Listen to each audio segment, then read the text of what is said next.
বেরিয়েছো, এখনো ফেরার নাম নেই। টেলিফোন করছি এমন ভাবে যাতে বৃষ্টি ধারার মতো নম্বরগুলো বেজে ওঠে, যাতে তোমার মনে হয় কে যেন গাইছে গীত বিতানের গানগুলো। তবুও তোমার কোনো উত্তর নেই। তিনটে SMS করলাম, দয়া করে উত্তর দাও। তুমি যখন বাইরে যাও ভয়ে আমি কাঁপতে থাকি, আর যখন ফিরে আসো মনে হয় আমি সেই লোক যে একদা চন্দ্রপৃষ্ঠে উঠেছিল। দেখো, আমি ভয় পাই, কেননা ইতিহাসের অন্ধকারে হাঁটতে হাঁটতে আজ আমি জলাগ্রস্ত, বন্দি একটি বিদেশি বারান্দায়।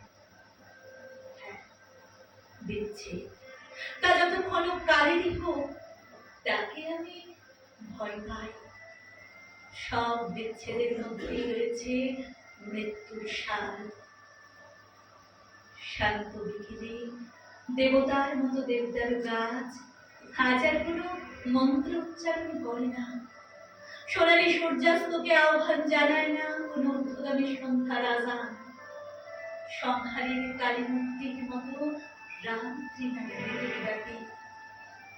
সেই সকাল 7টায় তুমি বেরিয়ে গেছো, এখন বিকেল 5টা। তবে কি আমাদের আর দেখা হবে না কোনোদিন?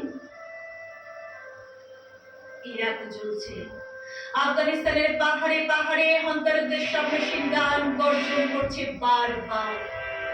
আত্মহত্যাকামী ব্রেন মাস্টার পাইলটেরা উড়োতে গ্রেনেড বেঁধে ঘুরে বেড়াচ্ছে আমাদের শহরে। ঘন ঘন সাইরেন বাজিয়ে ছুটছে পুলিশের ঘড়িতে গাড়ি। টুইটারে যেদিন বিমান আক্রমণ হলো সেদিন তুমি নিতে আসবে, আর গ্রেট ক্যালকাটা কিলিং এর সময় আমি কলকাতায়।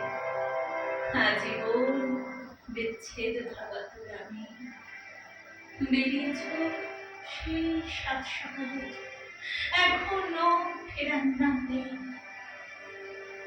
মৃত্যুর আগে প্রত্যেকের প্রাপ্য একটি শেষ চুম্বন। আমি কি তাও পাবো না? আপনি কি তাও পাবো না?